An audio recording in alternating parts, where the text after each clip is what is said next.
Janasena party అధ్యక్షులు శ్రీ పవన్ కళ్యాణ్ గారికి, అదేవిధంగా జనసేన పార్టీ ప్రధాన కార్యదర్శి శ్రీ నాగబాబు గారికి నేను మనస్ఫూర్తిగా ధన్యవాదాలు తెలియజేసుకుంటున్నాను. నేను కూడా భీమిలి నియోజకవర్గంలో ఒక ఇన్ఛార్జిగా ఉన్నాను. సీటు ఆశించాను. సీటు ఇవ్వడానికి మనకి పొత్తులో భాగంగా కొన్ని కారణాల వల్ల అది టీడీపీ పార్టీకి వెళ్ళినప్పుడు 2-3 రోజులు బాధపడ్డాను.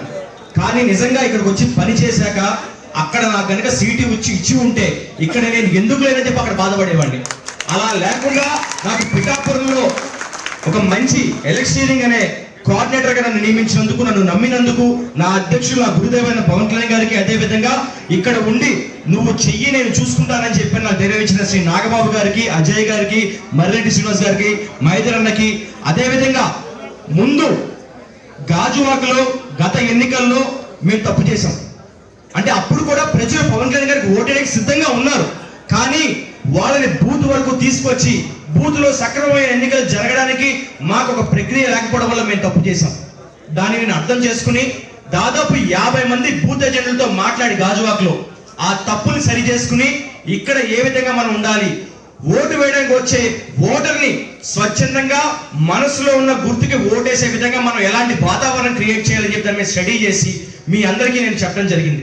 దాన్ని మీరు అర్థం చేసుకుని బూత్ లో ఏ విధంగా ఎలక్షన్ చెయ్యాలి అని చెప్పని చేసి చూపించిన ప్రతి ఒక్క జన సైనికుడికి, బూత్ నుంచి 200 మీటర్ల దూరంలో టెంట్ వేసుకుని మంచినీళ్ళు అందించిన ప్రతి ఒక్క జన సైనికుడికి, ఓటర్ స్లిప్ ఇచ్చిన ప్రతి జన సైనికుడికి, ఓటు వేయాలని చెప్పి అవగాహన కల్పించిన ప్రతి ఊరు పెద్దకి, ప్రతి వీర మహిళకి నేను మనస్ఫూర్తిగా పాదాభివందనం చేస్తున్నాను.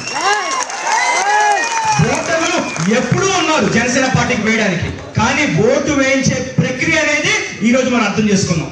పవన్ కళ్యాణ్ గారు ఎప్పుడు చెప్తారు, ఎక్కడ నెగ్గాలో కాదు ఎక్కడ తగ్గాలో తెలుసుకోవాలని. కానీ మీ అందరికీ తెలియని ఒక విషయం ఉంది, ఎక్కడ తగ్గాలో మాత్రమే కాదండి, ఎక్కడ తొక్కాలో కూడా తెలిసినవాడు పవన్ కళ్యాణ్ గారు. ఈ రోజు పవన్ కళ్యాణ్ గారు తొక్కిన తొక్కుడికి వైసీపీ ప్రభుత్వం ఏదైందో అది గొప్ప కూలిపోయింది.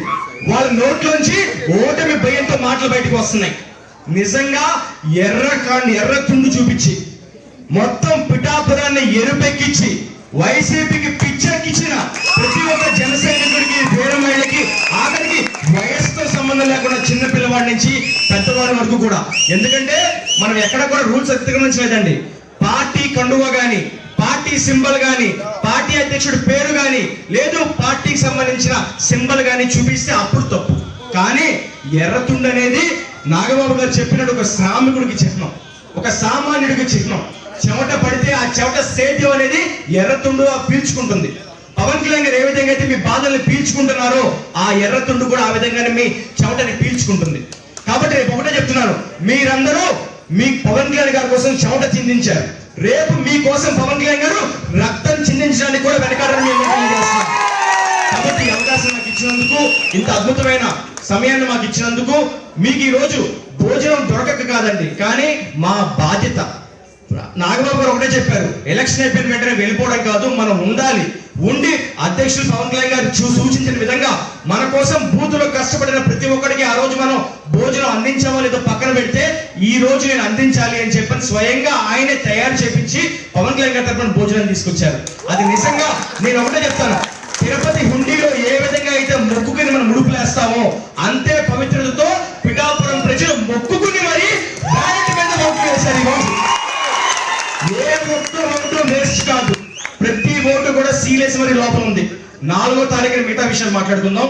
కాబట్టి అందరికి మరొకసారి నమస్కరించుకుంటూ, నాకు ఈ అవకాశం ఇచ్చిన అధ్యక్షులు పవన్ కళ్యాణ్ గారికి, పెద్దలు నాగబాబు గారికి, పిఠాపురం ప్రజలకి, జన సైనికులకి, వీర మహిళలకి మరొకసారి నమస్కారం తెలియజేసుకుని సెలవు తీసుకుంటాను. జై జనసేన, జై హింద్.